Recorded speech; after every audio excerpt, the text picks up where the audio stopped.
mengingat mati, maka betul apa yang dikatakan oleh Imam Al-Qurtubi, ketika orang itu mendapatkan episode kehidupannya penuh dengan ujian, ingat mati, maka menjadikan dia paham, alah sampai mati aja kok, sudahlah sabarin sampai mati saja.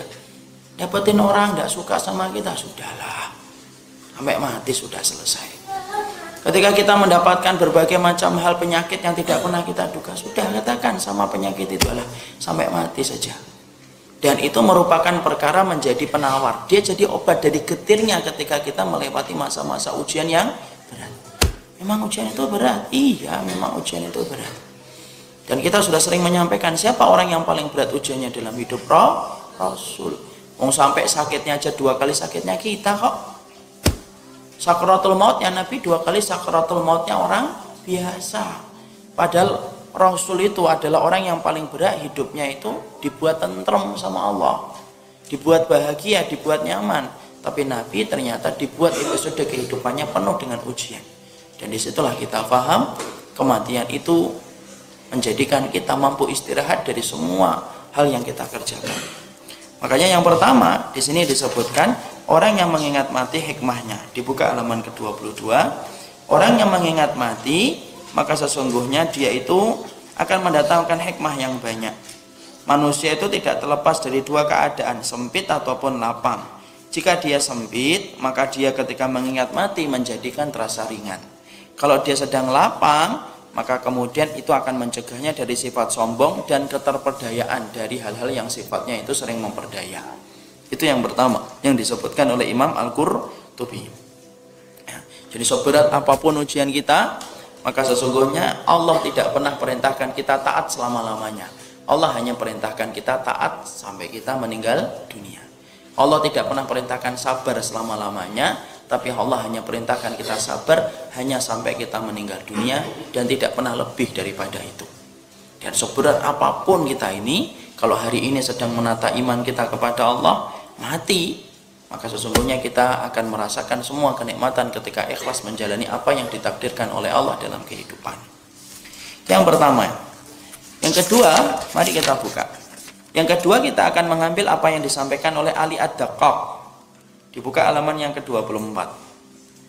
Maka kemudian Ali Ad-Daqqaq rahimahullahu ta'ala menyampaikan pada halaman yang ke-24, barang siapa kemudian yang mengingat mati akan diberikan 3 kemuliaan. Man tadzakkara bil mauti ukrima bisalasatin. Ya, dibuka pada halaman yang ke-24. Ali Daqqaq itu berkata pada paragraf yang ketiga, bahwasanya man ukrima, man tadzakkara bil mauti ukrima bisalasatin. Barang siapa tadzakkara bil mauti, barang siapa yang ingat kepada kematian, ukrima bisalasatin, maka dia itu akan dimuliakan oleh Allah dengan 3 sifat. Yang pertama itu apa? Qanaatul qalbi. Allah itu akan, yang pertama ta'jilut taubah. Yang pertama, Allah memberikan kepadanya bergegas dia di dalam dia bertobat kalau orang itu ingat mati. Makanya rata-rata perjalanan orang-orang yang sampai bertobat, mungkin artis, itu biasanya kapan? Itu biasanya kenapa? Itu biasanya disebabkan ketika dia ingat mati, maka dia bertobat. Ya. Makanya kan ada kan terkadang kita mendapati ada fulan duduk ingat mati, maka kemudian dia bertobat. Karena barang siapa dikatakan oleh ahli Daqqaq, man tadzakkara bil mauti, siapapun yang ingat kepada kematian, maka sesungguhnya dia dimuliakan oleh Allah dengan 3 perkara. Yang pertama, dia pasti cepat untuk kemudian bertobat kepada Allah. Yang penting kita harus pahami adalah apa? Yang penting harus kita pahami adalah mendapatkan momentum untuk bertobat itu gampang, tapi menjaga tobat sampai mati itu yang susah. Maka orang yang mengingat mati disebutkan oleh Ali Daqqaq rahimahullahu ta'ala, man tadzakkara bil mauti ukrima bisalasatin. Yang pertama, ta'jilut taubah, dia akan bergegas untuk bertobat. Nah, tapi yang penting menjaga tobat itu bukan perjalanan yang gampang. Ada nggak orang yang kemudian bertobat kemudian balik lagi kepada dosanya? Banyak. Kenapa? Ketika tidak siap dengan konsekuensi ketika dia bertobat. Bukan berarti orang yang tobat itu gampang loh.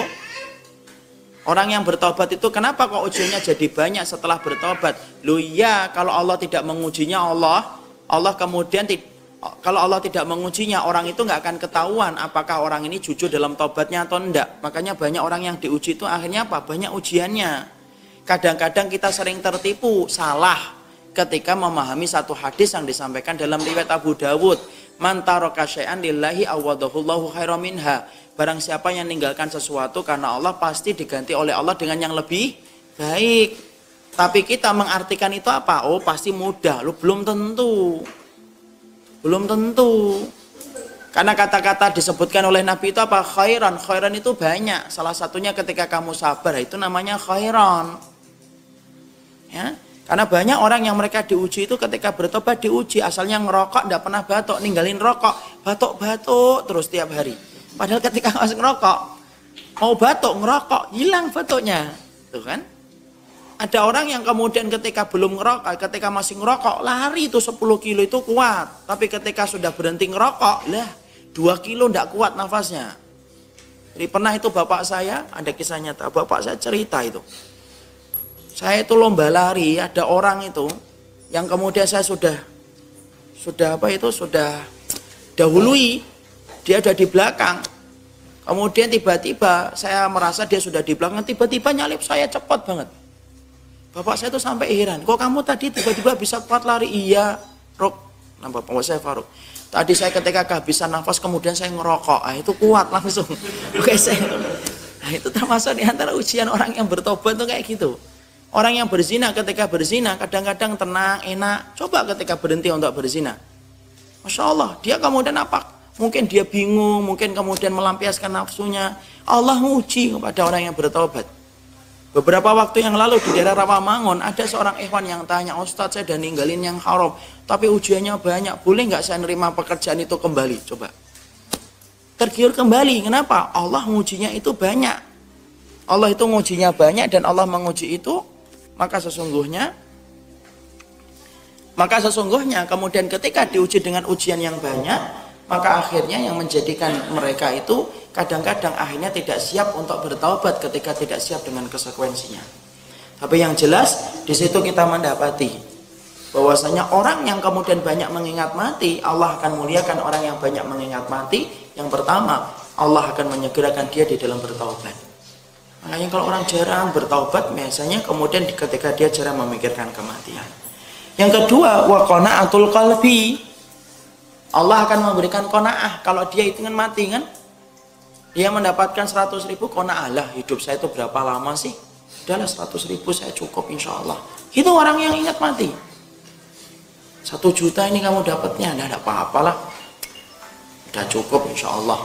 Dan qanaah itu merupakan kekayaan hati loh. Saya ingatkan betul, qanaah itu kekayaan hati. Dan itu terkadang hilang dari kehidupan anak atau kehidupan antum ketika kita itu berkelapangan harta, Pak.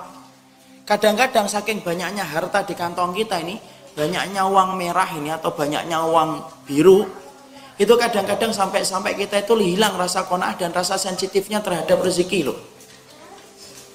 Kadang-kadang saking banyaknya uang yang sudah kita miliki dan rekening yang sudah kita miliki yang terlalu banyak, sampai kita dapat 100.000 itu tidak lagi berasa nikmat lagi. Kenapa? Karena merasa bahwasanya itu sedikit.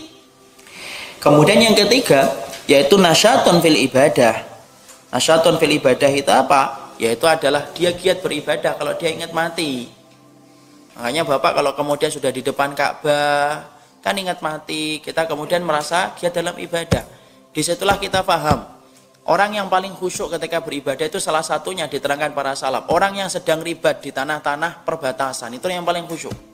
Jadi para salaf pernah ditanya, siapa orang yang paling khusyuk ketika kemudian mereka itu beribadah? Yaitu salah satunya mereka adalah orang yang sedang berjaga-jaga di perbatasan antara wilayah kaum muslimin dan wilayah orang kafir. Kenapa mereka menjadi orang yang paling khusyuk dalam ibadah dan paling semangat dalam ibadah?